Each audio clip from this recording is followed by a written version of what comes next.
არ იყიდება. ანაკლის ინფრასტრუქტურა და მიწა სახელმწიფოს 100%-იან საკუთრებაში. საქართველოს მთავრობამ მიიღო გადაწყვეტილება ანაკლის ღრმაწლოვანი ნავსადგური ააშენოს მსოფლიოში ყველაზე ფართოდ აპრობირებული ეგრეთ წოდებული ლენდლორდის მოდელით. ბიზნეს ოპერირება და ტერმინალების მართვა. რა უპირატესობა აქვს ლენდლორდის მოდელს? სახელმწიფო ააშენებს ძირითად ფუნდამენტურ ინფრასტრუქტურას და დარჩება ნავსადგურის ძირითადი საზღვაო და საპორტო ინფრასტრუქტურის 100%-იანი წილის მესაკუთრედ. უდიდესი საზღვაო ჰაბების ანალოგია. სააკაშვილის სურვილები, რომელიც ჯორჯოლიანმა გაამჟღავნა თუ მორიგი ილუზიის შექმნა უცხო ქვეყნის მოქალაქისთვის. მე მგონია, რომ ამ პარტიის პოლიტიკური ლიდერი უნდა იყოს მიშა, პრემიერების კანდიდატი უნდა იყოს მიშა, ამ რეფორმების ხელმძღვანელი უნდა იყოს მიშა. დანაწევრებული ოპოზიცია და არარსებული ძალაუფლებისთვის ბრძოლა. იყო ყოველთვის გარე ინტერესის მომსახურე პოლიტიკური ძალა. აქედან გამომდინარე არის სწორედ რომ ისინი არიან ღრმა კრიზისში შესული. კონკრეტულ ნაციონალური მოძრაობა და ნაციონალური მოძრაობის კლასტერი თლიან. პორტუგალია, საფრანგეთი, ესპანეთი, საბერძნეთი. ექსტრემალური სიცხის შემდეგ მასშტაბური ხანძრები. ცეცხლი დაახლოებით 18 კილომეტრზე გავრცელდა, ძალიან ფართო და გრძელი არეალია. ცეცხლთან ბრძოლის უპრეცედენტო ერთობლივი მობილიზაცია ევროპაში. სად არის ყველაზე კრიტიკული მდგომარეობა? ეთერშია კურიერი 9 საათზე. ნათია ლაზაშვილთან და დავით კაკულიასთან ერთად. თქვენ უყურებთ კურიერ 9 საათზე, დღეს 6 ივლისია, გიყვებით დღის მთავარ თემებსა და მოვლენებს საღამომშვიდობისა. სტრატეგიული კონტროლი ქვეყნისთვის უმნიშვნელოვანეს გეოპოლიტიკურ და ეკონომიკურ აქტივზე. ანაკლის ღრმაწლოვანი პორტის წილები არ იყიდება. საპორტო ინფრასტრუქტურა და მიწა სახელმწიფოს 100%-იან საკუთრებაში იქნება. ოპერირება, ტერმინალების მართვა და კომერციული საქმიანობა კი ბიზნესს რჩება. დასავლური და აღმოსავლური ინტერესების ბალანსი, ამით ინვესტიციების დივერსიფიკაციაც მოხდება, რადგან სახელმწიფოს ეძლევა შესაძლებლობა პორტში ერთდროულად რამდენიმე საერთაშორისო ოპერატორი შემოიყვანოს, რაც გაზრდის კონკურენციას. ამას ლენდლორდის მოდელი ჰქვია, რაც წარმატებით მუშაობს მსოფლიოს უდიდეს საზღვაო ჰაბებში. ლენდლორდის მოდელში ბალანსიც არის და რისკებიც ნაწილდება. სახელმწიფო აზღვევს სტაბილურობას და ბაზისურ ინფრასტრუქტურას, ხოლო კერძო ოპერატორი პასუხისმგებელია ბიზნესის ეფექტურობაზე. ასე მუშაობს მსოფლიოს უმსხვილესი და ყველაზე წარმატებული საზღვაო პორტების 80%, მათ შორის არის ევროპის უდიდესი საზღვაო ჰაბი როტერდამის პორტი, რომლის მფლობელის ნიდერლანდების სახელმწიფო, ასევე ანტვერპენის პორტი, ბელგია, ჰამბურგის პორტი, გერმანია, მსოფლიოში ერთ-ერთი ყველაზე დატვირთული და ტექნოლოგიური სატრანსპორტო ჰაბი, სინგაპურის პორტი და შეერთებული შტატების უდიდესი პორტების უმრავლესობა. საქართველოს მთავრობის გადაწყვეტილებით ანაკლიაც ამ მოდელით აშენდება, ეს რადიკალურად შეცვლის ქვეყნის სატრანზიტო შესაძლებლობებს. ქართული ღრმაწლოვანი პორტი საერთაშორისო ინტერესების კაპიტალისა და ტვირთნაკადების ცენტრად უნდა ჩამოყალიბდეს და მასში შუა დერეფნის მონაწილე ყველა სახელმწიფო ჩაერთვება. თან ისე რომ მიწა და აკვატორია სამუდამოდ საქართველოს სახელმწიფო საკუთრებაში რჩება. საქართველოს სატრანზიტო დერეფან სჭირდება როგორც ტვირთის გამომგზავნი, მაგალითად ჩინეთი ან ცენტრალური აზია, ისე ტვირთის მიმღები ევროკავშირი, ამერიკის შეერთებული შტატების ინტერესი კი უსაფრთხო შავი ზღვა და სავაჭრო გზების დივერსიფიცირება. როგორ დაბალანსდება ყველას ინტერესი? შოთა ფალავანდიშვილი განაგრძობს თემაზე საუბარს. თანამედროვე გამოწვევების გეოპოლიტიკური და გეოსტრატეგიული ინტერესების შესაბამისად საქართველოს მთავრობის გადაწყვეტილებით ლენდლორდის მიდგომით ააშენებს ანაკლის პორტს, რაც ნიშნავს იმას, რომ სრულად ექნება 100%-იანი იურიდიული, ასე ვთქვათ, კონტროლი სახელმწიფოს აღნიშნულ სტრატეგიულ ობიექტზე, თუმცა ექნება შესაძლებლობა იმისა, რომ ნებისმიერი დაინტერესებული ინვესტორი სხვადასხვა ქვეყნიდან მოიზიდოს და ჩართოს პორტის მშენებლობის პროცესში. ეკონომიკის სამინისტროში დღეს განაცხადეს, რომ შუადერეფნის კვანძის განვითარების პარალელურად ძალიან მნიშვნელოვანი ხდება ანაკლის ღრმაწლოვანი პორტი და ის ტვირთ ბრუნვა, რომელიც უნდა მოხდეს აღმოსავლეთსა და დასავლეთს შორის სწორედ ანაკლის მეშვეობით, შესაბამისად აღნიშნული პორტი და საპორტო ინფრასტრუქტურა 100%-ით იქნება სახელმწიფოს მფლობელობაში, რაც შეეხება ინვესტორებს და დაინტერესებულ ბიზნესს, მათ ექნება შესაძლებლობა, რომ გრძელვადიანი იჯარით მიიღონ მონაწილეობა პორტის მშენებლობაში, მოაწყონ კონკრეტული ტექნიკური ინფრასტრუქტურა და ამავდროულად სახელმწიფოსთან ერთად გაიზიარონ რისკიც და მოგებაც. საქართველოს მთავრობამ მიიღო გადაწყვეტილება ანაკლის ღრმაწლოვანი ნავსადგური ააშენოს მსოფლიოში ყველაზე ფართოდ აპრობირებული ეგრეთ წოდებული ლენდლორდის მოდელით. საქართველოს სახელმწიფო ანაკლიის სპორტზე როგორც სტრატეგიული მნიშვნელობის ინფრასტრუქტურაზე ყველა ფუნდამენტურ უფლებას შეინარჩუნებს. ლენდლორდის მიდგომით ნავსადგურის მშენებლობა აპრობირებული მეთოდია, რომელშიც სახელმწიფო პორტის ერთადერთი იურიდიული მფლობელია, აზღვევს რისკებს, აშენებს ინფრასტრუქტურას და ინვესტორებთან ერთად ზრუნავს ბიზნესის განვითარებაზე. თავის მხრივ დაინტერესებული კერძო ოპერატორები გრძელვადიანი იჯარით იღებენ ტერმინალებს, აწყობენ ინფრასტრუქტურას და მონაწილეობენ პორტის მართვაში. ეკონომიკის მინისტრის განმარტებით ღრმაწლოვანი ნავსადგური საქართველოს როგორც შუადერეფნის როლსა და სატრანზიტო პოტენციალს მნიშვნელოვნად გაზრდის. სახელმწიფო დარჩება ძირითადი საზღვაო და საპორტო ინფრასტრუქტურის მესაკუთრედ და მის განვითარებასა და მართვას თავად უზრუნველყოფს.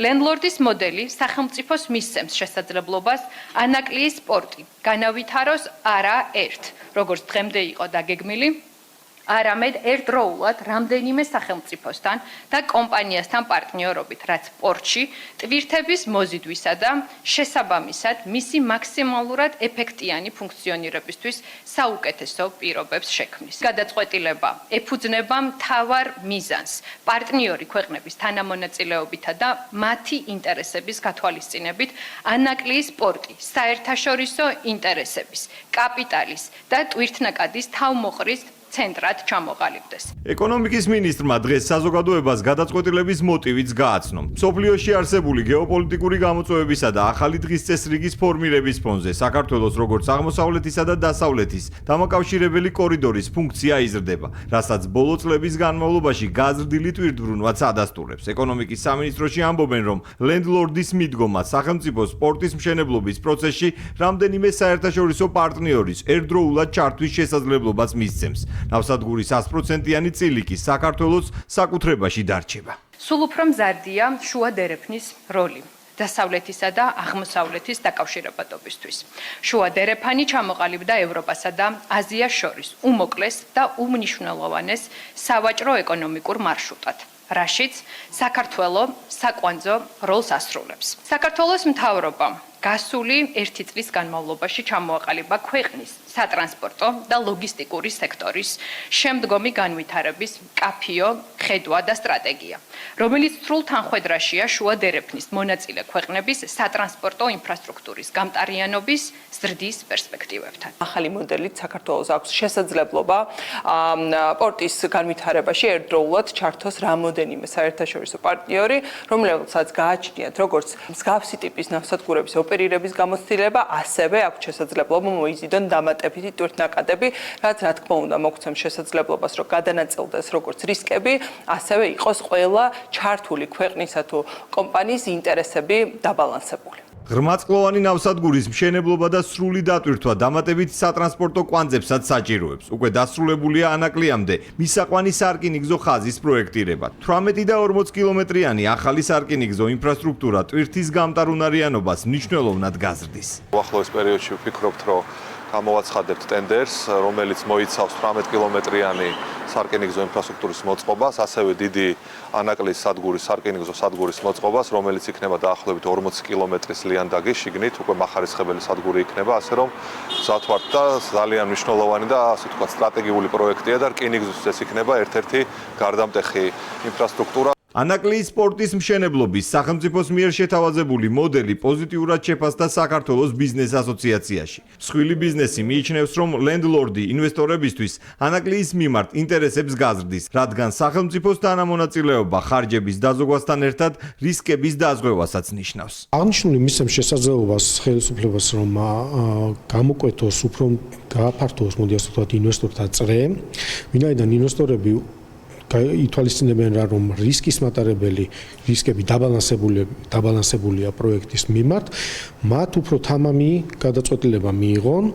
და წაახალისებს ინვესტორთა გადაწყვეტილებას. სპორტის ახალი მოდელით მშენებლობას მისაღებად მიიჩნევს ჩინეთის ელჩიც. დიპლომატმა დღეს ჩინური კომპანიების მხრიდან ნავსადგურით დაინტერესებაზეც ისაუბრა და თქვა, რომ პარტნიორს საქართველოს სტრატეგიული ინტერესების ესმის და გაგებით ეკიდება. გვესმის, რომ საქართველოს მთავრობა განსაკუთრებულ მნიშვნელობას ანიჭებს ანაკლიის სპორტის სტრატეგიულ როლს შუადერეფანში. ჩინური კომპანიები მანამდეც აქტიურად მონაწილეობდნენ ანაკლიის სპორტთან დაკავშირებულ ტენდერებში. მას შემდეგ რაც საქართველოს მთავრობამ შესაბამისი სატენდერო პირობები შეცვალა, ჩვენ კვლავაც წავახალისებთ ჩინურ კომპანიებს საბაზრო და კომერციული პრინციპების საფუძველზე. აქტიურად მიიღონ მონაწილეობა ამ პროცესში. ანაკლიის ნავსადგურთან დაკავშირებით კრიტიკულია ოპოზიცია პორტის ყოფილი ინვესტორების პარტიაში, რომლებმაც მშენებლობა ვერ შეძლეს და შემდგომ საქართველოს წინააღმდეგ ყველა საერთაშორისო არბიტრაჟი წააგეს, ამბობენ, რომ ხელისუფლებას ანაკლიის პროექტის განხორციელება არ სურს, თუმცა არგუმენტები ვერ მოჰყავთ. პრობლემა არ არის მოდელში. სამი მოდელი იყო სხვადასხვა დროს შემოთავაზებული და სამივე მოდელი არის აპრობირებული მოდელი, რომლითაც მუშაობენ და ოპერირებენ სხვადასხვა საერთაშორისო პორტები. პრობლემა არის ხელისუფლებაში, რომელიც არ არის დაინტერესებული არც ერთი მოდელის პირობებში რაიმე გააკეთოს. ხაზარაძე ჯაფარიძის გუნდის მხრიდან ანტისახელმწიფოებრივ მიდგომაზე საუბრობენ მმართველ გუნდში. ქართულ ოცნებაში ხაზგასმით აღნიშნეს, რომ ანაკლიის სტრატეგიული პორტის მშენებლობის ახალი მოდელი ეროვნულ ინტერესებთან სრულ თანხვედრაშია. შუადერეფნის ფუნქციის სრული დატვირთვით ამუშავება კი ქვეყანას ფინანსურთან ერთად ბენეფიტებს უსაფრთხოებისა და სოციალური კუთხითაც მოუტანს. მნიშვნელოვანი არის სოქმედით ნაბიჯებს სწორედ სახელმწიფო განახორციელებს, მით უმეტეს შუადერეფნისა და დამაკავშირებლობის თვალსაზრისით ანაკლიის პორტს აქვს ძალიან დიდი მნიშვნელობა მსოფლიო ეკონომიკური რუკისთვის და მნიშვნელოვანი არის სწორედ რომ აი ამ პოტენციალის გამოყენება მოხმარდება ჩვენი ქვეყნის ეკონომიკურ განვითარებას, რაც ამავდროულად უზრუნველყოფს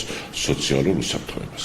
დაკავშირებადობა შუადერეფანი არის გეოეკონომიკური და გეოპოლიტიკური პოზიცია საქართველოს. ბუნებრივია, რომ აქ ანაკლიის პორტს აქვს თავისი მნიშვნელობა და საქართველოს ხელისუფლება წლების განმავლობაში ობიექტურად უდგებოდა ამ პორტის განვითარების საკითხს. დღეს საქართველოს სახელმწიფო არის განვითარების იმ ეტაპზე და ის შესაძლებლობა გააჩნია, რომ ესეთი მსხვილი სტრატეგიული პროექტი დამოუკიდებლივ დაიწყოს ამ პროექტის განვითარება. საქართველოს მთავრობა ანაკლიის ღრმაწლოვანი ნავსადგურის მშენებლობის აქტიურ ფაზას უახლოეს მომავალში დაიწყებს. პორტი ლენდლორდის მოდელით სახელმწიფოს თანამონაწილეობით აშენდება და სრულად სავარაუდოდ 2032 წლიდან დაიტვირთება. მსოფლიოს ახალი გამოწვევა დაემატა ჟენევაში გაეროს გლობალური დიალოგი იმართება, რომლის მთავარი მიზანი ხელოვნური ინტელექტის მომავლისა და უსაფრთხოების რეგულირება. 93 ქვეყნის ლიდერი და 1500-ზე მეტი დელეგატი შვეიცარიაში სიტყვით უკვე გამოვიდა საქართველოს პრეზიდენტი, რომელმაც ტექნოლოგიურ პროგრესთან ერთად იმ მნიშვნელოვან პოლიტიკურ და საზოგადოებრივ გამოწვევებზეც ისაუბრა, რასაც ხელოვნური ინტელექტის სწრაფ განვითარებას მოყვება.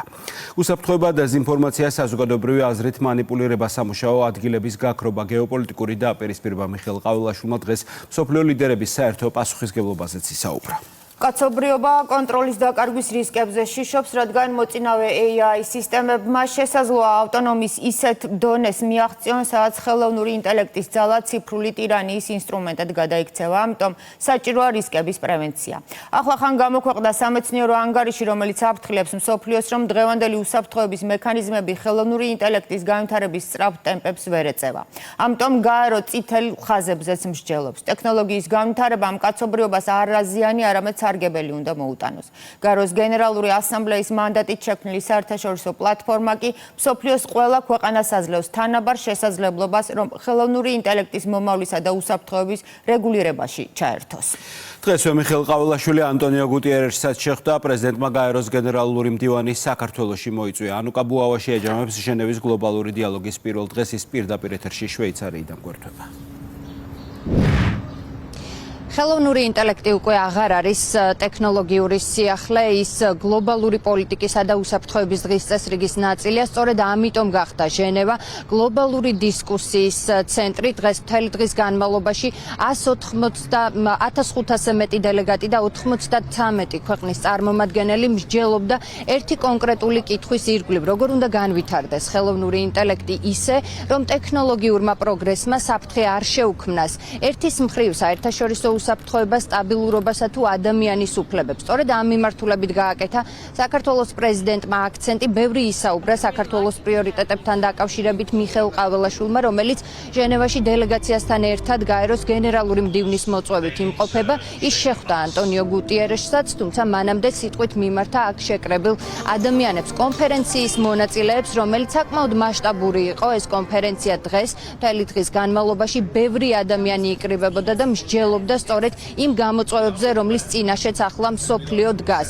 მიხეილ ყაველაშვილმა ისაუბრა თავად ხელოვნური ინტელექტის მნიშვნელობაზე ერთის მხრივ, თუმცა მეორეს მხრივ იმ გამოწვევებზე თუ საფრთხეებზე, რომელიც არსებობს ამ მიმართულებით და მან აღნიშნა ის, რომ ახლა შექმნილ ვითარებაში ყველაზე მნიშვნელოვანი არის საერთაშორისო თანამშრომლობის გაძლიერება, რომელსაც თავის მხრივ ეს გაეროს მიერ შექმნილი ეს ფორმატიც ხელს უწყობს. 93 ქვეყნის ლიდერი და 1500-ზე მეტი სტუმარი ჟენევაში გაეროს ხელოვნური ინტელექტის მმართველობის შესახებ გლობალურ დიალოგზე დასასწრებად შეიკრიბა. პლატფორმა მთავრობებს, კერძო სექტორს და აკადემიურ წრეებს აერთიანებს. ხელოვნური ინტელექტი რეალურ შესაძლებლობებთან ერთად გამოწვევებსაც ქმნის, სწორედ ამიტომ შეიქმნა გაეროს შესაბამისი ფორმატიც. გლობალური დიალოგის პირველი სესია სახელმწიფოების ლიდერების მიმართვებით გაიხსნა. საქართველოს პრეზიდენტმა ყურადღება ტექნოლოგიურ პროგრესთან ერთად საზოგადოებრივ გამოწვევაზე გაამახვილა. მიხეილ ყაველაშვილის შეფასებით, ხელოვნური ინტელექტის განვითარება პირველ რიგში ადამიანის ღირსების, ფუნდამენტური უფლებებისა და ეროვნული სუვერენიტეტის პატივისცემას უნდა ეფუძნებოდეს. საერთაშორისო თანამეგობრობის კოორდინირებულ მიდგომას კი გადამწყვეტი როლი ეკისრება. ხელოვნური ინტელექტის სახით ჩვენ საქმე გვაქვს არა უბრალოდ ახალ ტექნიკურ ინსტრუმენტთან, არამედ ავტონომიურ ძალასთან, რომელსაც პირველად კაცობრიობის ისტორიაში შეუძლია დამოუკიდებლად მიიღოს გადაწყვეტილებები, შექმნას ახალი იდეები და აწარმოოს გავლენიანი ნარატივები. ტექნოლოგიის არასწორმა ან არაკეთილსინდისიერმა გამოყენებამ შესაძლოა რეალობის შესახებ აღქმები იმდენად გაამრუდოს, რომ გლობალური არასტაბილურობა გამოიწვიოს. ენა და კულტურა ჩვენი ცივილიზაციის საფუძველია.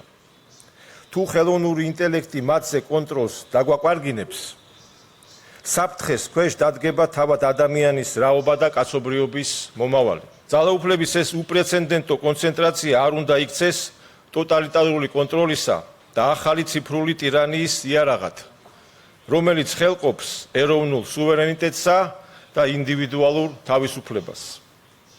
ჩვენი საერთო პასუხისმგებლობაა შევქმნათ მყარი საერთაშორისო სამართლებრივი არქიტექტურა, რომელიც დააბალანსებს კონცენტრირებულ ძალაუფლებას, თავიდან აგვაცილებს გეოპოლიტიკურ ქაოსს და უზრუნველყოფს, რომ ეს უზარმაზარი რესურსი ცალკეული სუბიექტების დომინაციის ნაცვლად მთელი კაცობრიობის კეთილდღეობას, უსაფრთხოებასა და სტაბილურობას ემსახურებოდეს.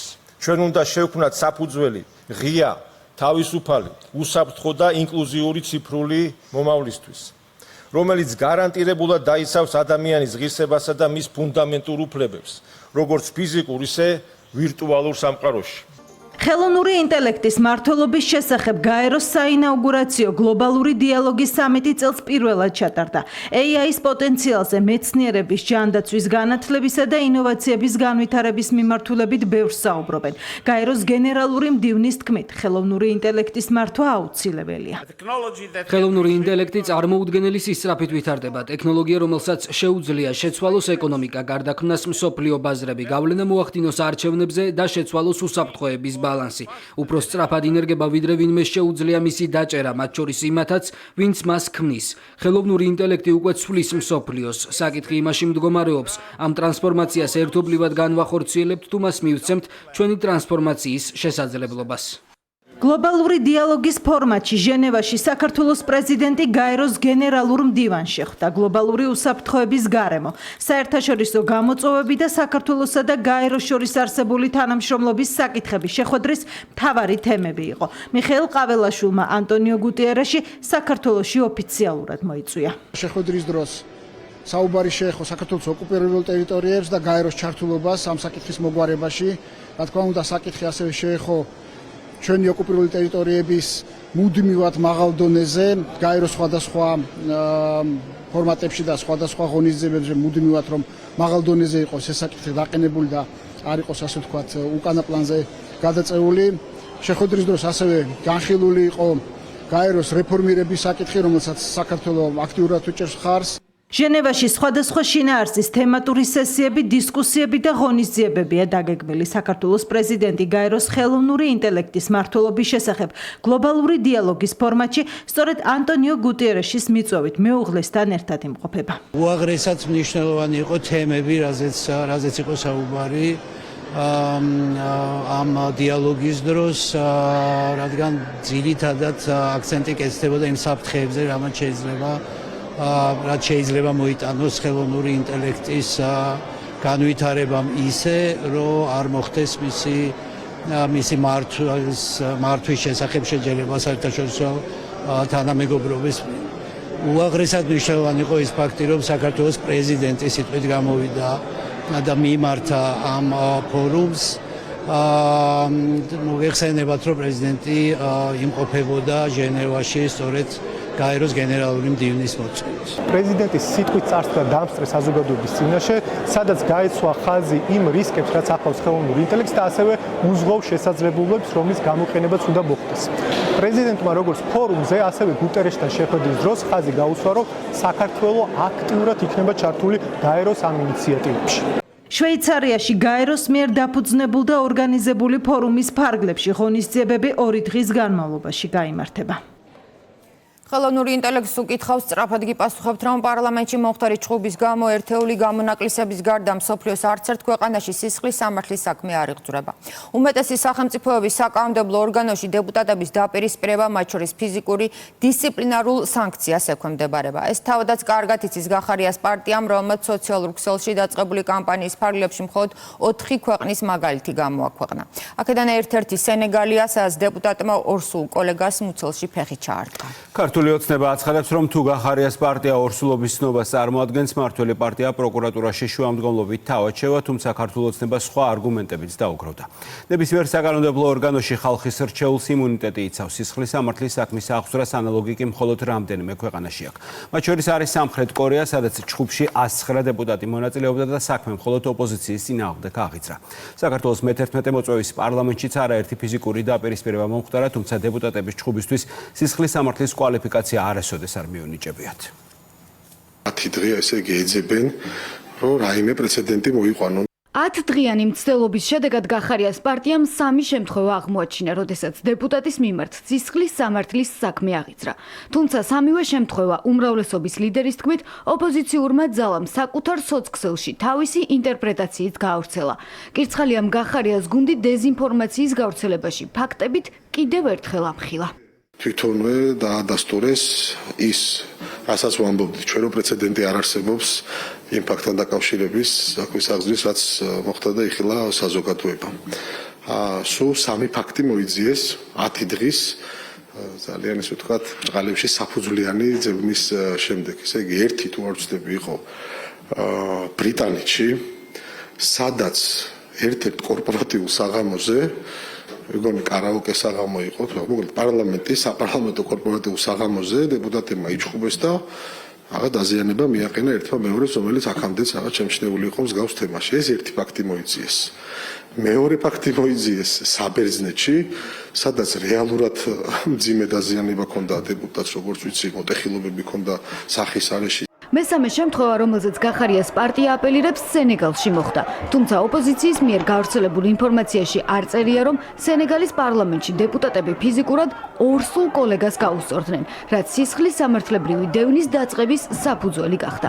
საბოლოოდ გახარიას პარტიამ უმრავლესობის ლიდერისგან პრეცედენტის არარსებობის დადასტურების გამო დღეს მადლობაც მიიღო.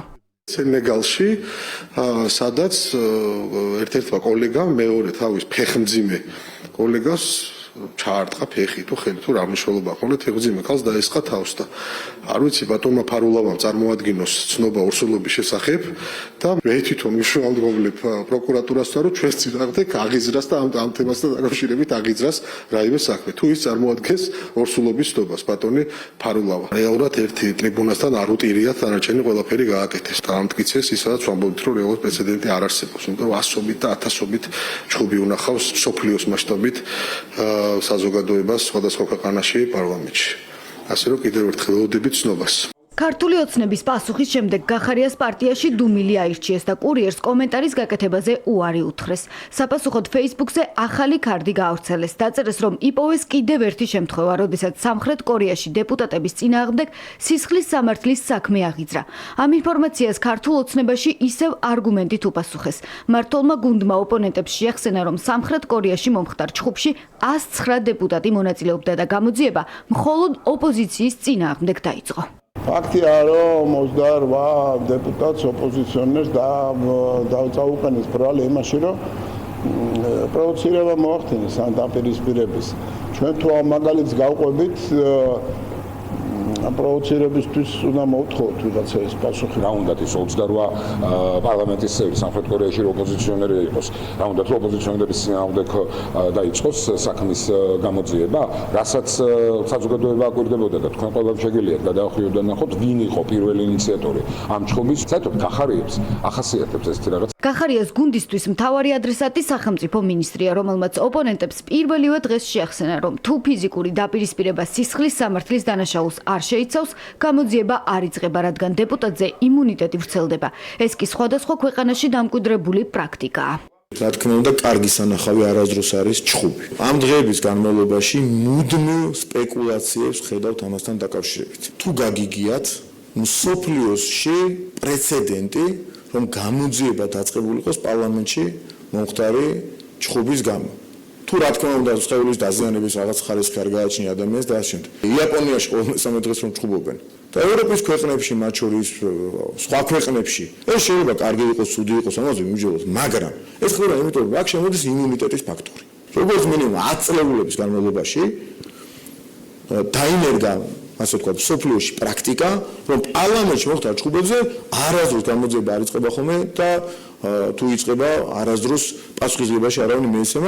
საკანონმდებლო ორგანოში დეპუტატებს შორის ჩხუბი 26 ივნისს მოხდა, რომელსაც წინ სიტყვიერი დაპირისპირება უძღოდა. კადრებში ჩანს, რომ კონფლიქტი გახარიას თანაგუნდელმა გიგა ფარულავამ დაიწყო, რომელმაც ქართული ოცნების დეპუტატ ირაკლი ხელაძეს ხელი დაარტყა, რის შემდეგაც ფიზიკურ დაპირისპირებაში სხვა კანონმდებლებიც ჩაერთნენ. ქართული ოპოზიციის სხვა ფლანგზე კი დიდი არეულობა ნაციონალური მოძრაობის წევრებს ბრძოლა ორ ფრონტზე უწევთ. დაპირისპირება ოპოზიციურ ალიანსში და შიდა პარტიული ინტრიგები, რომელიც ნაციონალების ახალი თავმჯდომარის არჩევას უკავშირდება. აირჩევენ თავად თუ მსჯავრდებული სააკაშვილი დაუნიშნავს ციხიდან. ესეც ერთ-ერთი მთავარი კითხვაა, რომელსაც პასუხი რამდენიმე დღეში გაეცემა. სააკაშვილის ახალრჩეულის პოსტის შეთავსებით უნდა თან აცნობიერებს ვითარების სირთულეს და აღიარებს კომპეტენციის საჭიროებას თან პასუხისმგებლობის ტვირთი სააკაშვილზე გადააქვს. პრემიერ-მინისტრობის კანდიდატიც და ლიდერიც ყოფილი პრეზიდენტი უნდა იყოს. რას ნიშნავს ეს განცხადება? ეს არის სააკაშვილის დავალებით მისი რეალური სურვილების გამჟღავნება თუ პირიქით მორიგი ილუზიის შექმნა უცხო ქვეყნის მოქალაქისთვის, რომელსაც კვლავ არწმუნება, რომ მას საქართველოში დიდი ელექტორატი ჰყავს. თავის დროზე ის ასე ჩამოიყვანეს უკრაინიდან.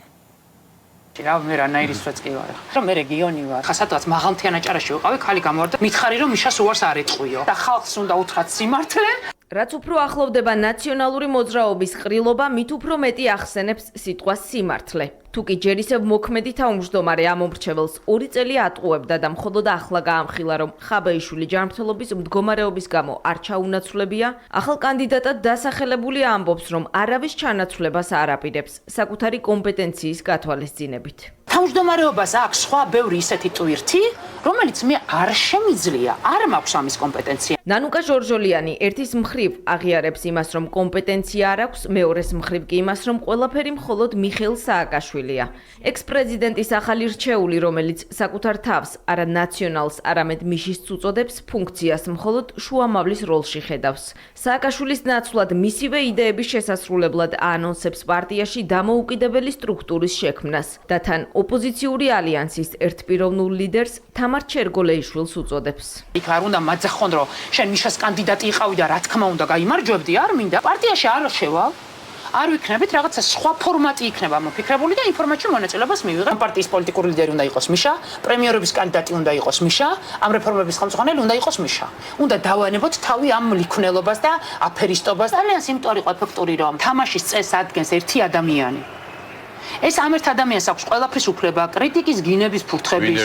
თამარი, მე არ მივცემ ჩემს თავს უფლებას, რომ მას უწოდო დამაკნინებელი სახელი ნანულა ესე არ დავალ მის დონემდე. ხავატონმა თამარის ირგვლივ შექმნილი კოალიცია ტოქსიკური გარემოა. ასეთ გარემოში ნაციონალური მოძრაობის დარჩენა ჟორჟოლიანისთვის თავმოყვარეობის საკითხია. თავად ჩერგოლეიშვილისთვის კი შიდა დემოკრატიული წესების დაცვის. ფედერალისტების ლიდერმა ნაციონალური მოძრაობის ახალ რეფორმატორს დღეს სოციალური ქსელით უპასუხა. ავტოკრატი მანიპულატორი ნარცისებისთვის და მათი მფრინავი მაიმუნებისთვის მუდამ და განგებ ტოქსიკური ვიქნები. რამდენჯერ აგიხსნათ, რომ ავტოკრატიის განადგურება და რესპუბლიკის დაფუძნება მინდა. რა უნდა წხვებს, ლიდერი, რომელიც სტანდარტებს აკმაყოფილებს. ნაციონალურ მოძრაობაში ამბობენ, რომ მიხეილ სააკაშვილის გადაწყვეტილებებს პატივს სცემენ, თუმცა ახალი თავმჯდომარე კონკრეტულ კრიტერიუმებში მაინც უნდა ჯდებოდეს.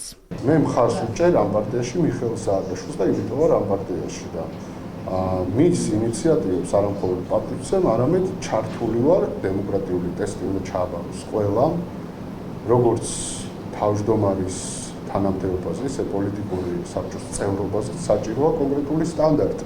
ცხადია, თავად იღებენ გადაწყვეტილებას შევიდნენ თუ არა იმ სპირალში, რომელიც გულისხმობს პასუხისმგებლობის აღებას. ვინ აიღებს პასუხისმგებლობას? გაჟღერებული კანდიდატებიდან არავინ ადასტურებს, თუმცა არც არავინ უარყოფს. მათ შორის არც ანა წითლიძე და არც თინა ბოგუჩავა, რომელიც ორ დღეში ფორმალური თავმჯდომარეც აღარ იქნება. სახელებისა და გვარების შეცვლით ნაცმოძრაობაში კრიზისი რომ არ დასრულდება, თავად პარტიის წევრებიც ადასტურებენ. ამ საკითხში მათ მართველი პარტიაც ეთანხმება. იყო ყოველთვის გარე ინტერესის მომსახურე პოლიტიკური ძალა. აქედან გამომდინარე არის სწორედ რომ ისინი არიან ღრმა კრიზისში შესული. ნაციონალური მოძრაობა და ნაციონალური მოძრაობის კლასტერი მთლიან. აქედან გამომდინარე არის სწორედ ის ასე ვთქვათ, ხშირ შემთხვევაში ტრაგიკომიკური ვითარება, რაც ნაციონალური მოძრაობის შიგნით თუ გარშემო არის განვითარებული. რადგანაც არის ნაციონალური მოძრაობა, ყველა კარგად ხედავთ და როგორ სტაგნაცია აქვს და რეგრესია აქვს პარტიაში და ვინ იქნება ხელმძღვანელი, არ აქვს მნიშვნელობა ის იქნება, ვთქვათ, ბოგუჩავა, ის იქნება ნანუკა ჟორჟოლიანები თუ სხვა. შედეგი მაინც იგივე იქნება. კონკურენტული გარემოს არარსებობის პირობებში ნაციონალური მოძრაობის თავმჯდომარის არჩევნების შესაძლოა საერთოდ აღარც ჩატარდეს. პარტიის გენერალური მდივანი არ გამორიცხავს, რომ ასეთ შემთხვევაში გადაწყვეტილება ყრილობაზევე მიიღონ და ახალი თავმჯდომარე დელეგატებმა აირჩიონ. ბრძოლა სიძულვილის ენის წინააღმდეგ დღესაც მთელი ქვეყნის მასშტაბით სასამართლოებმა არაერთი საქმე განიხილეს, რომელიც მათ შინაგან საქმეთა სამინისტროს სპეციალურმა სამმართველომ გადასცა. დღევანდელი პროცესები ძირითადად საჯარო სივრცეში პოლიტიკოსების შეურაცხყოფებს ეხებოდა. სამართალდარღვევებს დღესაც სხვადასხვა ოდენობის ფულადი ჯარიმები დაეკისრათ. სიძულვილის ენის წინააღმდეგ ბრძოლის სამმართველომ შექმნიდან ერთ თვეში სოციალური ქსელების მონიტორინგით ზიზღის ენის 170 ფაქტი გამოავლინა. ბეკა გურყულმა სასამართლოს შენობა მას შემდეგ დატოვა, რაც მოსამართლემ გამამტყუნებელი განაჩენი გამოაცხადა. მოქალაქემ საჯარო სივრცეში, ასევე სოციალურ ქსელ Facebook-ზე სიტყვიერი შეურაცხყოფა მიაყენა ქართული ოცნების საპატიო თავმჯდომარეს ბიძინა ივანიშვილს და გია გაჩეჩილაძეს. ესენი ვაჭრები არის. როგორც გაირკვა, ეს პირველი კანონდარღვევა არ არის, რომელიც გურყულმა ჩაიდინა. მას სხვა ადმინისტრაციულ დანაშაულებზე ჯარიმა უკვე აქვს დაკისრებული. 25000 თუ რაღაცა მაქვს, თუ მეტი კიდე ის ჯარიმა დაემატება. შინაგან საქმეთა სამინისტროს სიძულვილის ენის წინააღმდეგ ბრძოლის დეპარტამენტში განმარტავენ, რომ კანონდარღვევისა და კანონდამრღვევის იდენტიფიცირება საკმაოდ სწრაფად მოხდა. სასამართლოს შესაბამისი მტკიცებულებების გადაეცა, რის საფუძველზეც ბეკა გურხულს 3000 ლარის ოდენობით ჯარიმა დაეკისრა. შინაგან საქმეთა სამინისტროს სიძულვილის ენის წინააღმდეგ ბრძოლის სამმართველოს მიერ ხორციელდება სისტემური მონიტორინგი, ხორციელდება სავარაუდო სამართალდარღვევის ფაქტების იდენტიფიცირება, გამოვლენა, ადმინისტრაციული წარმოების ჩატარება, მასალების მოძიება, მტკიცებულებების და შემდეგ უკვე ხდება აღნიშნული მასალების გადაგზავნა სასამართლოში. თბილისის საკალათო სასამართლომ გადაწყვეტილება კიდევ ერთ პოლიტიკოს ანა წითლიძის შეურაცხყოფის საქმეზე გამოაცხადა. მოქალაქე გივი ბერიშვილს, რომელმაც წითლიძეს შეურაცხყოფა მიაყენა, მოსამართლემ 2000 ლარიანი ჯარიმა დააკისრა. ბიძინა ივანიშვილის და მამუკა მდინარაძის სიტყვიერი შეურაცხყოფის ფაქტზე 1500 ლარის ოდენობით დააჯარიმა ბორჯომის მაგისტრმა სასამართლომ გრიგოლ ლინიკოვი. ლინიკოვი დარბაზში წარდგენილ ბრალდებას დაეთანხმა. მაჯარიმებენ 1500 ლარი. სასამართლომ განიხილა პარლამენტის თავმჯდომარის შეურაცხყოფის ფაქტიც. მამუკა ჭოხონელიძემ შალვა პაპუაშვილის მიმართ უხამსი განცხადება საჯარო სივრცეში, კერძოდ კი სოციალურ ქსელში გააკეთა. ჭოხონელიძე მოსამართლემ დამნაშავედ სცდო. სახდელის სახეთ კი 4000 ლარიანი ჯარიმა შეეფარდა. აღნიშნული ფაქტი პარტია ასევე დაიდენტიფიცირდა შინაგან საქმეთა სამინისტროს უფლებამოსილი სამმართველოს მიერ, ჩატარდა ადმინისტრაციული წარმოება და საქმის მასალები გადმოიგზავნა სასამართლოში. სასამართლოს ხდომები გადაიდო ბორჯომსა და ბათუმში, სადაც მოსამართლეს პოლიტიკოს ვატო შაქარიშვილის და ჟურნალისტ ნანუკა ჟორჟოლიანის შეურაცხყოფის ფაქტებზე უნდა ემსჯელა. სიძულვილის ენის წინააღმდეგ ბრძოლის დეპარტამენტმა მსაჯულს შესაბამისი მტკიცებულებები უკვე გადასცა. დღის ბოლოს კი 4000 ლარიანი ჯარიმა დაეკისრა ბესიკ ანდღულაძეს, რომელმაც სიტყვიერი შეურაცხყოფა მიაყენა დეპუტატ ეკა ჭიჭინაძეს. შინაგან საქმეთა სამინისტროს განცხადებით, ანდღულაძის მიერ სოციალურ ქსელში დაწერილი კომენტარი ცდებოდა გამოხატვის ნორმებს და შეიცავდა ღირსების შელახვის პირდაპირ მტკიცებულებებს. მისი კომენტარი შინაარსის გათვალისწინებით ცდებოდა გამოხატვის თავისუფლების ფარგლებს. თბილისის საკალათო სასამართლომ სრულად გაიზიარა ჩვენს მიერ წარდგენილი მტკიცებულებები. შინაგან საქმეთა სამინისტროს სიძულვილის ენის წინააღმდეგ ბრძოლის დეპარტამენტმა მუშაობა 1 ივნისს დაიწყო. უკვე გამოვლენილია 70 სამართალდამუღები, რომლებმაც სხვადასხვა დროს სხვადასხვა პიროვნებებს შეურაცხყოფა საჯარო სივრცეში, მათ შორის სოციალურ ქსელში მიაყენეს. უწყებაში განმარტავენ, რომ დეპარტამენტის მთავარი მიზანი ქვეყანაში ჯანსაღი დისკუსიის დანერგვაა, რაც პოლარიზაციის შემცირებას ხელს უწყობს. კორუფცია და ნეპოტიზმი მოლდოვაში ევროკავშირში გაწევრიანების გადამწყვეტ მომენტში მაია სანდოს მთავრობა სერიოზულ სკანდალში გაეხო. ამან შესაძლოა მოლდოვის ევროკავშირის გაწევრიანების პროცესს სერიოზული ზიანი მიაყენოს. საქმე ეხება სკანდალს, რომელშიც პრეზიდენტის ბიძაშვილები მონაწილეობენ. ამ ფაქტს მოყვა მოლდოვის პრემიერის გადადგომა და მაია სანდოს მხილება იმაში, რომ ის ქვეყანას ერთპიროვნულად მართავს. ევროკავშირის ერთ-ერთი ყველაზე გავლენიანი გამოცემა ევროაქტივი უკვე წერს, რომ კორუფციულმა სკანდალმა შესაძლოა სკეპტიკურად განწყობილ ევროპულ მთავრობებში მოლდოვის ევროკავშირში გაწევრიანების პროცესი კითხვის ნიშნის ქვეშ დააყენოს. მოლდოვის პრეზიდენტის ოჯახთან დაკავშირებული შესაძლო კორუფციის და ნეპოტიზმის სქემა საგამოძიებო ჟურნალისტებმა გამოავლინეს. გაირკვა, რომ მაია სანდოს ბიძაშვილი ანასტასია ტაბურჩიანო აერონავიგაციის სახელმწიფო უწყებაში კონკურსის გარეშე დასაქმდა. მისი ხელფასი კი თვეში 6000 ევროს აღწევდა. 2026 წელს ანასტასია ტაბურჩიანოს ყოველთვიურმა ანაზღაურებამ მოლდაცაში 120,000 ლეის გადააჭარბა. ეს თანხა ქვეყნის საშუალო ხელფასს თითქმის 8-ჯერ, ხოლო პრეზიდენტ მაია სანდოს ხელფასს თითქმის 4-ჯერ აღემატება. ამავე საქმეში ფიგურირებს თავად უწყების ხელმძღვანელიც. გავრცელებული მასალების მიხედვით მოლდაცას დირექტორი დემიტრუ ვანგელი პოსტზე გაყალბებული დიპლომით და საბუთებით დასაქმდა. მედია წერს, რომ მაღალ ჩინოსანმა თანამდებობაზე ყოფნისას უწყებაში კონკურსის გვერდის ავლით კიდევ არაერთი პირი დაასაქმა. Tatiana Batin სკანდალის გამო პოსტი დატოვა პრეზიდენტის კიდევ ერთმა ბიძაშვილმა. ტატიანა ბატინი პარლამენტის თავმჯდომარის ადმინისტრაციის უფროსი იყო. ცნობილია ისიც, რომ მისი მეუღლე წარსულში ბიზნესს აწარმოებდა ამერიკის შეერთებული შტატების მიერ სანქცირებულ ლატვიელ ბიზნესმენთან, რომელიც რუსეთის არმიას მაღალ ტექნოლოგიური აღჭურვილობით ამარაგებდა. ის ჩემს კაბინეტში მუშაობდა და მისი პროფესიული საქმიანობის მიმართ არანაირი პრეტენზია არ მქონია. თუმცა ყველამ ვიცით, რომ ის მაია სანდოს ბიძაშვილია. დიახ, ეს თავიდანვე ვიცოდით. კორუფციასთან დაკავშირებული ბრალდებები მხოლოდ სანდოს გარემოცვით არ შემოიფარგლება. უკანონო შემოსავლებისა და ინტერესთა კონფლიქტის გამო ყურადღების ცენტრში მოექცა სახელმწიფო მდივანი კაროლინა ნოვაკი. ოფიციალური მონაცემებით ის ერთდროულად რამდენიმე უწყებიდან იღებდა ანაზღაურებას. მედია მოლდოვის პრემიერ-მინისტრის გადადგომას სწორედ კორუფციური ბრალდებებით გამოწვეულ პოლიტიკურ კრიზისს უკავშირებს. 8-თვიანი მმართველობის შემდეგ ალექსანდრე მუნტიამომ პოსტი მინისტრთა კაბინეტთან ერთად დატოვა. გადაწყვეტილების კონკრეტულ მიზეზებზე თავად არ უსაუბრია, თუმცა სოციალურ ქსელში დაწერა, რომ დარჩენა მის მორალურ პრინციპებს ეწინააღმდეგებოდა.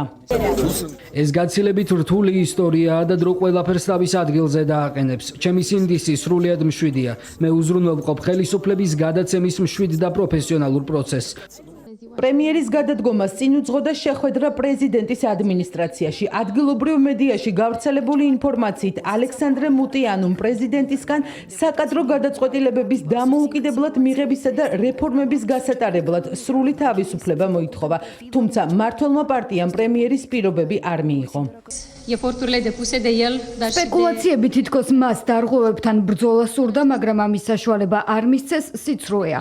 მან ჩათვალა, რომ აღარ სურდა მთავრობის იმგვარად მართვა, როგორც თავად მიაჩნდა სწორად და წასვლის გადაწყვეტილება მიიღო. არანაირი პირობა რესტრუქტურიზაციისა თუ კორუფციასთან ბრძოლის შესახებ არ ყოფილა. სამთავრობო კრიზისის ფონზე იგორ დოდონის სოციალისტთა პარტია საპარლამენტო დამოუკიდებელი საგამოძიებო კომისიების შექმნას ითხოვს. ოპოზიციაში აცხადებენ, რომ მმართველი გუნდი კორუფციული სკანდალების მიჩქმალვას ცდილობს.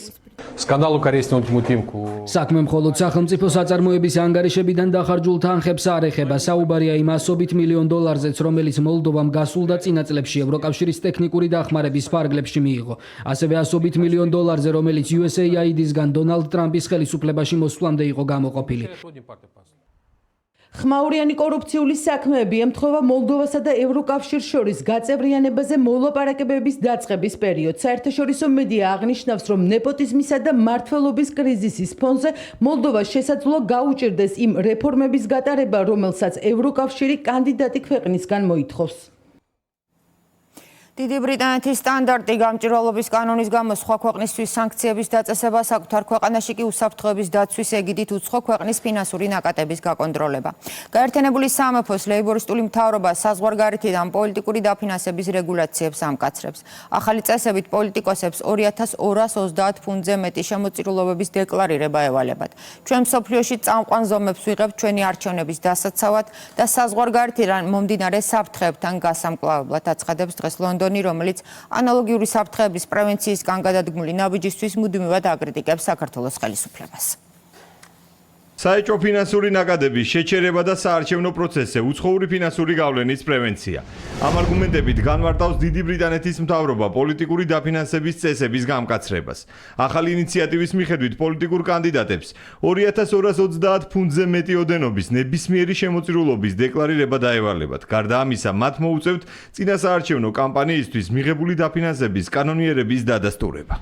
უცხოელი დონორებისთვის უფრო მკაცრი სტანდარტების დაწესებით და კანდიდატებისგან მათი დაფინანსების წყაროს დამტკიცების მოთხოვნით ჩვენ მსოფლიოში წამყვან ზომებს ვიღებთ ჩვენი არჩევნების მთლიანობის დასაცავად და საზღვარგარეთიდან მომდინარე საფრთხეებთან გასამკლავებლად. ამიერიდან პოლიტიკურ კანდიდატებს მოეთხოვებათ შემოწირულობის დეკლარირება და დამტკიცება, რომ ნებისმიერი წინასაარჩევნო დაფინანსება ლეგიტიმური წყაროებიდან იყო მიღებული. ის რაც დასაშვებია დიდი ბრიტანეთისთვის საქართველოს შემთხვევაში მიუღებელია. ამ შეფასებებით მმართველი გუნდი საერთაშორისო პარტნიორების მხრიდან ორმაგ სტანდარტებზე საუბრობს. უმრავლესობის ლიდერის განცხადებით ხელისუფლება გადაწყვეტილებებს ეროვნული ინტერესებიდან გამომდინარე იღებს და გამჭვირვალობის შესახებ კანონის მიღებაც ამ პოლიტიკის ნაწილია. ეს არის რომ თურმე მათთვის შეიძლება რომ გამჭვირვალე უნდა იყოს ყველაფერი. ჩვენთვის თურმე არ შეიძლება ეს. მათთვის თურმე შეიძლება სხვადასხვა ის კანონი, რომელზეც ჩვენ გვაკრიტიკებენ, იყოს მნიშვნელოვანი მათი ქვეყნის უსაფრთხოებისთვის და ჩვენ ქვეყანას თურმე უსაფრთხოების გამოწვევები არ აქვს. სწორედ ეს არის ის არასწორი სწორედ ის ბინძური დამოკიდებულება ჩვენს მიმართ, რომელსაც ძალიან ათლავთ ხედავთ და ძალიან ათელი პასუხებიც გვაქვს ამ ყველაფერთან დაკავშირებით. სწორედ ეს ჩვენი პოზიცია და ჩვენი პასუხები და ჩვენი ორფეხზე დგომა არის შემდეგ მათი კიდევ უფრო, ისე ვთქვათ, განცხადებებში გამწვავების და ესეთი მძაფრი და უტიფარი განცხადებების გაკეთების საბაბი. დიდი ბრიტანეთის შემთხვევაში კანონში პრობლემას ვერ ხედავენ საქართველოს ხელისუფლების ოპონენტები. ოპოზიციაში ამბობენ, რომ ბრიტანეთის გადაწყვეტილება დემოკრატიული სტანდარტების ფარგლებში ჯდება. დიდი ბრიტანეთის სტრატეგიული ინტერესებიდან გამომდინარე და იმ დემოკრატიული ინსტიტუტების და ზოგადად დემოკრატიის არსებობიდან გამომდინარე ამ კანონში პრობლემას ვერ ხედავთ. მაგრამ ის არის დიდი ბრიტანეთი, ის არის ბრიტანული კონტექსტი. ჩვენ რომ მივახცევთ ამ დონის დემოკრატიას, მაშინ შეგვიძლია ვიმსჯელოთ იმაზე, ერთი და იგივე კანონი რატომ არის მიუღებელი საქართველოში და რატომ არის მისაღები ამერიკაში ან დიდ ბრიტანეთში. ბრიტანული სტანდარტი გულისხმობს იმას, რომ კონკრეტული კანონმდებლობა არის მოგერიება იმ საფრთხის, რომელიც მტრული სახელმწიფოების მხრიდან მომდინარეობს. რა ბრიტანულ სტანდარტებს ვაკრიტიკებთ იმ რეალობაში და სინამდვილეში, რომელშიც ჩვენ ვცხოვრობთ. ბრიტანული დიპლომატიის კრიზისის ფონზე გაერთიანებული სამეფოს გადაწყვეტილებებზე საუბრობენ ქართულ ოცნებაში. უმრავლესობაში აქცენტს საქართველოს მიმართ უსამართლო დამოკიდებულებასა და შერჩევით მიდგომებზე აკეთებენ. ძალიან სამწუხარო არის, რომ მათ შორის ბრიტანული ბიუროკრატია ორმაგი სტანდარტის ამარა არის დარჩენილი. და ფაქტი არის, რომ დღეს არის საუბარი ნუნდაც ბრიტანული დიპლომატიის კრიზისზე, ესეც ამაზე მეტყველებს. ვინაიდან ჩვენს ქვეყანას აკრიტიკებდნენ ისეთი კანონების მიღებისათვის, რომლის უფრო მძიმე რედაქციებს თვითონ უჭერენ მხარს. და ეს მიდგომა რომ თურმე რაც შეიძლება ბრიტანეთისთვის არ შეიძლება საქართველოსთვის პოლიტიკური ამორალურობაა სინამდვილეში. ამიტომ რა თქმა უნდა ჩვენი გადაწყვეტილებები იყოს სწორი. ყველამ კარგად ვიცით და ეს არის აქსიომა, რომ არ შეიძლება პოლიტიკა ფინანსდებოდეს უცხოეთიდან. რომ მაშინ, როდესაც პოლიტიკა უცხოეთიდან მით უმეტეს გამჭვირვალო გზებით ფინანსდება, ეს ნიშნავს უცხო ძალების პირდაპირ ჩარევას სუვერენული ქვეყნის შიდა საქმეებში. დღეს რო კანონს იღებენ, ეხლა გაუნათდა თვალები, ეხლა აღმოაჩინეს ეს რეალობა, ეს ხო არ არის, ხო ძალიან კარგად გესმის, რამხელა სუბიექტივიზმს ჰქონდა ადგილი, როცა თავს ესხმოდნენ ქართველებს, ჩვენ საზოგადოებას. უცხოური ფინანსური ჩარევის გადახედვის გადაწყვეტილება ბრიტანეთმა გასულ წელს მიიღო. დღეს კი გაერთიანებულმა სამეფომ პოლიტიკური დაფინანსების წესები საბოლოოდ დაამტკიცა და გაამკაცრა. საფრანგეთი, ესპანეთი, პორტუგალია, საბერძნეთი და ბალკანეთის ქვეყნები ექსტრემალური სიცხის შემდეგ ევროპა ცეცხლის ალხში გაეხვა. ტყის ძლიერ ხანძრებს სამხრეთ ევროპის 6 ქვეყანა ებრძვის. საფრანგეთში კი სიტუაცია იმდენად მძიმეა, რომ მთავრობამ სტიქიასთან საბრძოლოდ წითელ ზონებში 750 მეხანძრე, 200 ერთეული სპეციალური ტექნიკა და 9 სახანძრო ვერტმფრენი ჩართო. აღმოსავლეთ პირინეის დეპარტამენტში 5000 ცხოვრების ევაკუაცია უკვე გამოცხადა, კიდევ 7 დეპარტამენტში კი განგაში უმაღლესი დონეა ამოქმედებული. ხანძარს ებრძვიან პორტუგალიაშიც, რომელმაც მოუვალი მდგომარეობის გამო დახმარება მეზობელ ქვეყნებს თხოვა. საფრანგეთისა და პორტუგალიის მოთხოვნით ევროკომისიამ სამოქალაქო დაცვის მექანიზმი ჩართო და შვედეთიდან და კვიპროსიდან სპეციალური სახანძრო თვითმფრინავები გადაისროლა. მზადყოფნაშია ფლოტიც. კრიზისთან გასამკლავებლად ევროკავშირმა ისტორიაში ყველაზე მასშტაბური და უპრეცედენტო ერთობლივი ანტისახანძრო ოპერაცია ამოქმედა. მობილიზებულია რეკორდული რაოდენობის ტექნიკა, ადამიანური რესურსი და დაფინანსება. 700 მეხანძრე, 200 ერთეული მძიმე ტექნიკა და 10 საჰაერო ხომალდი. საფრანგეთის სამხრეთით აღმოსავლეთ პირინეის დეპარტამენტში ქალაქ პერპინიანთან მასშტაბურ ხანძარს უკვე მესამე დღეა ებრძვიან. შექმნილი კრიტიკული ვითარების გამო ხელისუფლებამ რეგიონში ჯერ საფრთხის მაქსიმალური დონე, შემდეგ კი მოსახლეობის მასობრივი ევაკუაცია გამოაცხადა. საკუთარი სახლების დატოვება 10000-მდე ადამიანს მოუწია. სტიქიამ 4500-ზე მეტი ჰექტარი ტყის მასივი უკვე გაანადგურა. ხანძარი, რომელიც ახლა მძვინვარებს მოითხოვს უზარმაზარ რესურსს, ასევე შიდა უსაფრთხოების სამსახურებისა და ყველა სახელმწიფო უწყების ჩართვას. ცეცხლი დაახლოებით 18 კილომეტრზე გავრცელდა, რაც ძალიან ფართო და გრძელი ფრონტია. რთული ვითარებაა მეზობელ ესპანეთშიც. კატალონიისა და ვალენსიის რეგიონებში ტყის ხანძრების ლოკალიზებას ასობით მეხანძრე და მაშველი ცდილობს. სამუშაოებს რთული რელიეფი, მაღალი ტემპერატურა და ძლიერი ქარი ართულებს. სტიქიის მასშტაბების გამო პორტუგალიამ საერთაშორისო დახმარებაც მოითხოვა. ლისაბონმა ევროკავშირის სამოქალაქო დაცვის მექანიზმი ამოქმედა. ადგილზე უკვე ჩავიდა ესპანეთის სამხედრო საგანგებო რეაგირების ქვედანაყოფი, 120 მაშველი და 30 ერთეული ტექნიკა. სამაშველო ოპერაციაში იტალიიდან და ესპანეთიდან 3 სპეციალური თვითმფრინავიც ჩაერთო. საერთო ჯამში პორტუგალიაში სტიქიას 1300-ზე მეტი მაშველი ებრძვის. მთელი სოფელი ელოდება თუ როდის დასრულდება ეს ყველაფერი. მეხანძრებმა უდიდესი დახმარება გაგვიწიეს. ჩვენ მათ აქ სასმელი წყალი მოვუტანეთ. ძალიან ბევრი საათია, რაც უწყვეტად მუშაობენ. ძალა სჭირდებათ, რომ ბრძოლა გააგრძელონ. ექსპერტების განმარტებით ხანძრებს რამდენიმე ფაქტორი ერთობლივად იწვევს: მაღალი ტემპერატურა, ძლიერი ქარი და კლიმატის ცვლილება. ასეთი იყო დღევანდელი დღე 6 ივლისი და კურიერი 9 საათზე. დარჩით რუსთავი 2-ზე რამდენიმე წუთში ჩვენს ეთერს ლაშა დვალიშვილის სპორტული მიმოხილვა განაგრძობს. ჩვენ კი დღეს ამ თვასრულებთ მუშაობას. მადლობა და ნახვამდის.